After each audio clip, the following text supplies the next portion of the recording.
Apakah melaksanakan takziah termasuk bid'ah? Makan-makan di acara takziah termasuk makan harta anak yatim? Meninggallah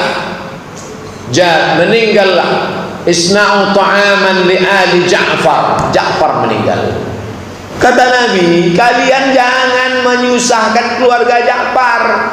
Ja'far sudah meninggal, kalian datang pula lagi bawa perut kosong ke rumah dia.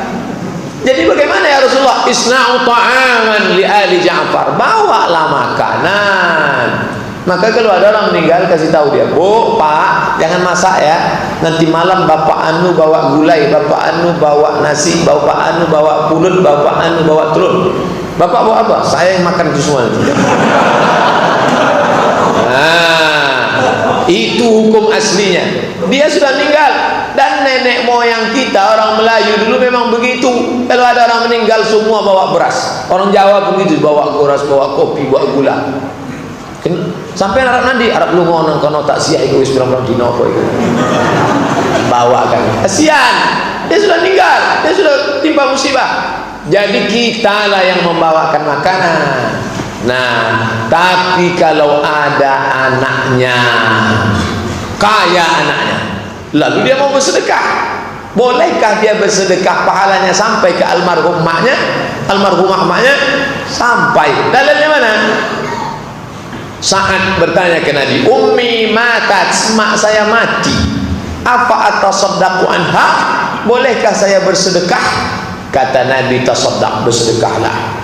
Ayu sadaqatu afdal? Apa sedekah yang paling afdal? Saqyul ma, memberi air minum. Air minum aja sampai, apalagi gulai.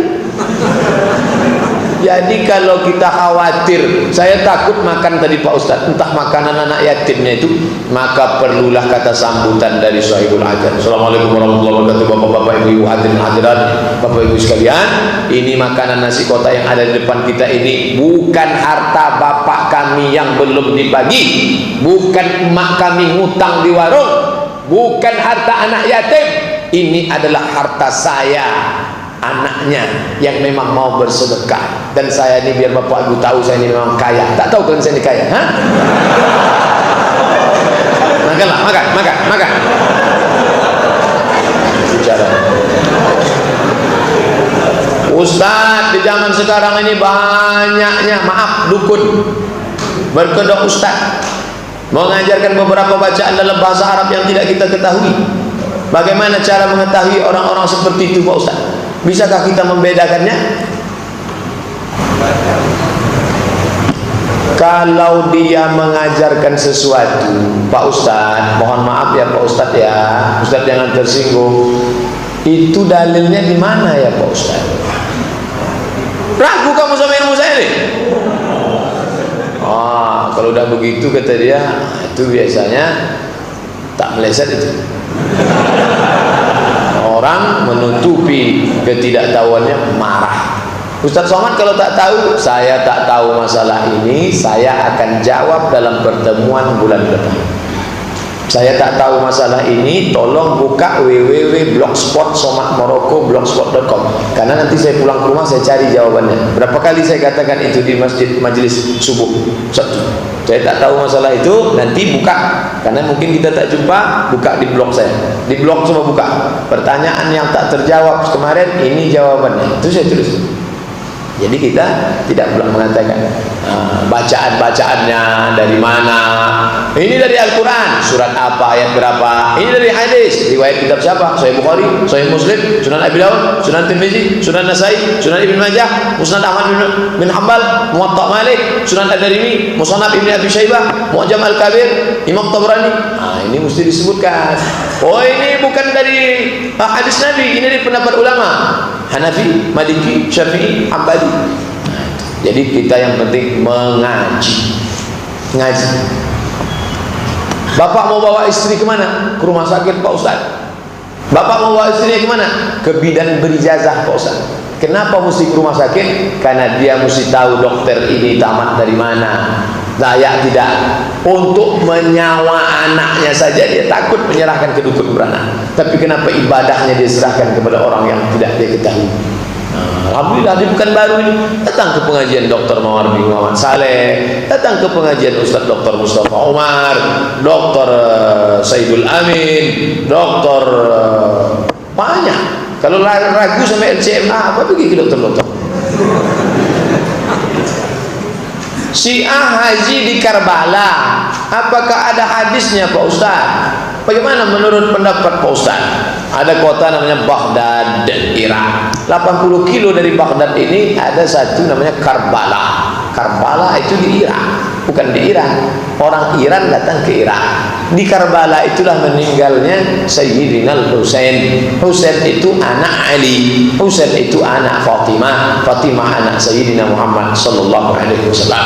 Lalu kemudian orang Irak, orang Syiah mengagung-agungkan tanah Karbala, sampai-sampai sholat tidak sah kalau tidak kening ditempelkan di turbah Karbala. Kalau anak sakit dikunyah turbah Karbala. Turbah Karbala. Maka ini bukan ajaran Islam. Ini adalah ajaran yang dibuat-buat. Inilah bid'ah itu. Jadi kalau ada orang bertanya, Pak Ustaz, apa sebetulnya bid'ah itu? Inilah yang tidak ada dasarnya dalam agama Islam sama sekali. Sampai lidah itu berdarah-darah, lutut berdarah-darah, dijilat itu tanah tangga sampai menuju makam Husain di Karbala. Na'udzubillah. Maka itu bukan ajaran Islam. Iyyakum wa muhdatsatil umur, fa inna kulla muhdatsatin bid'ah wa kullu bid'atin dhalalah wa kullu dhalalatin finnar. Sekarang kita menghadapi dua kelompok ekstrim. Yang satu sikit-sikit bid'ah, sikit-sikit bid'ah. Yang satu memang bid'ah betul dilakukannya. Maka Syiah tak ada kompromi. Akidahnya rusak, amalannya rusak. Meyakini imam yang 12. Siapa yang tidak percaya kepada imam yang 12 kafir. Kita ini kafir semua karena kita tak meyakini imam 12. Nauzubillah. Kalau orang menikah ijab qabul, pasti qabulnya mempelai pria tak menyebut nama calon istri. Si mempelai pria hanya menjawab ku terima nikahnya dengan mas kawin tersebut. Apakah sah? Karena dulunya sama dua saksi dan penghulunya disahkan dalam surat nikahnya sudah keluar. Sekarang kita ajarkan akad pakai bahasa Arab. Ini laki-laki, saya wali, lalu saya nikahkan. Zawwajtuka ibnati, zawwajtuka ibnati bil khatim min zahab. Aku nikahkan engkau dengan anak perempuanku dengan cincin dari emas. Lalu apa jawab dia? Qabiltu. Dia cuma jawab gitu, qabiltu. Qabiltu artinya ku terima, sah. Jadi akad itu singkat saja, pendek. Qabiltu bil mahril mazkur. Aku terima dengan mahar yang sudah disebutkan, sah. Jadi kalau cerita masalah sah, sah. Tapi di tempat kita kan sudah ada aturan baku yang dibuat Pak Kuah. Aku nikahkan engkau dengan anakku dengan mahar seperangkat alat sholat dan kitab suci Al-Quran tak pernah dibuka sampai mati. Tunai. Aku terima nikah anak bapak dengan mahar seperangkat sholat.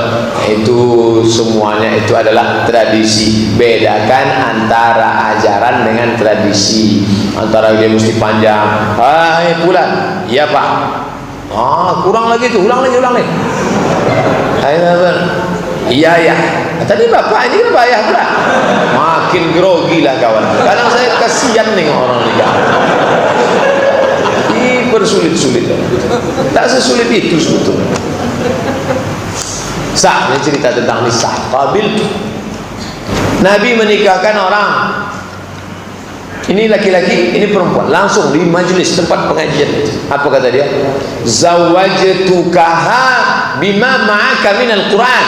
Ku nikahkan engkau dengan dia dengan mahar mengajarkan Al-Quran. Ku terima, sah. Apa menyebut? Jadi kalau cerita sah, sah. Jangan pula dia menangkap tak sah, tak jadilah saya nikah lagi. Apakah orang yang sudah talak 3 mau rujuk lagi, perempuannya harus nikah dulu Pak Ustaz? La ta'illu lahu hatta tankiha zawjan ghairah. Dia tidak halal bagi suaminya sebelum dia nikah dengan laki-laki lain. disitulah setan datang menggoda. Kata orang yang sudah talak 3, tidak ada yang lebih cantik di dunia ini daripada Jandolamo. Jelo nama Jandolamo. Maka dia pun tergila-gila, akhirnya tak ada jalan lain, datang mengadu kepada cerdik pandai. Pak, macam mana ni? Ada solusi. Apa solusinya? Nikah Cino buto. Dicarilah Cino-Cino buto dari bagan hati-hati. Mau kamu nikah sama janda saya? Tapi janji jangan kau pegang-pegang. Oe. Cino-Cino yang buto, yang udah tua, apek-apek. Nikahkanlah sama itu, janji nanti cerai. 4 malam 5 malam cerai ya. Iya, sampai mati tak diceraikan. Baru tahu. La'anallahul muhallil wal muhallalah. Allah melaknat laki-laki yang mengkontrak laki-laki lain untuk menikahi janda lamanya supaya dia bisa balik. Itu namanya nikah tahlil. Tahlil, dilaknat Allah Subhanahu wa taala. Maka laki-laki pikir baik-baik. Pikir dulu pendapatan. Kesal kemudian tiada gunanya. Makanya jangan marah-marah sikit cerai. Marah-marah asal balik ke rumah tak ada teh manis, talak 100. Dudukkan anak lajang, anak gadis sebelum nikah 2 hari, 3 hari, seminggu. Dudukkan dia. Ustaz Somad, Ustaz Dr. Mustafa Omar, Ustaz Dr. Muhammad Saleh, tolong datang ke rumah kami, nasihatkan anak menantu kami yang akan nikah. Duduk. Dari pagi sampai zuhur duduk. Ini saya ceramahkan. Perempuan, ya, kalau kau menikah dengan suami nanti, engkau punya 5 hak. Makan, pakai, tempat tinggal, pendidikan, perhatian. Ingat Pak Ustaz. Itu yang masuk. Jangan di hari pernikahan itu, disitulah disuruh nasihat pernikahan. Ustaz besok datang jam 8 ya? Iya, sampai jam 8 burung merbah, burung bala, burung sampai jam 9. Jam berapa saya ceramah ini? Masuk pula buah semangka, buah masuk jam 10. Jam berapa saya ceramah nih? Seserahan pula, menyerahkan roti, serah ini. Sebelum menyerahkan ini bersilat pula lagi. Udahlah jam 1:30 barulah berikut ini marilah kita dengarkan nasihat pernikahan yang akan disampaikan Al-Mukarram Haji Abdul Somad LCNA. Mata jamaah itu pun menengok kita udah macam menengok ayam goreng. Hai kedua mempelai, jalanilah bahtera rumah tangga kalian, bukan masuk lagi di kepalanya. Tak masuk lagi, tak bisa, tak ada yang dia. Inilah buah. Makanya akan datang, saya ingatkan yang mau nikah ini 2-3 hari sebelum nikah duduklah sama Ustaz di situ buat nasihat pernikahan. Ini di situlah Ustaz nasihat pernikahan, di situlah dia asyik berfoto, sambil foto. Situ maka saya tak mau saya kadang-kadang, tapi karena terpaksa apa boleh buat. Nanti kau kalau sudah menikah jangan sikit-sikit talak. Anakku, kalau kau ucapkan talak 3 di satu majelis itu jatuhnya 3. Kuceraikan kau. Berapa jatuhnya? Jatuh talak 3 itu. Talak 3 satu majelis.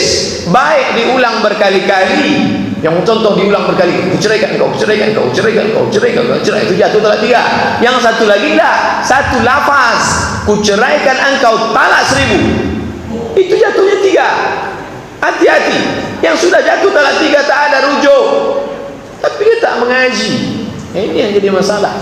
Maka mengajilah, mau yang tua mau yang muda, mengajilah. Kalau tidak kita masuk dalam perbuatan zina. Na'udzubillah.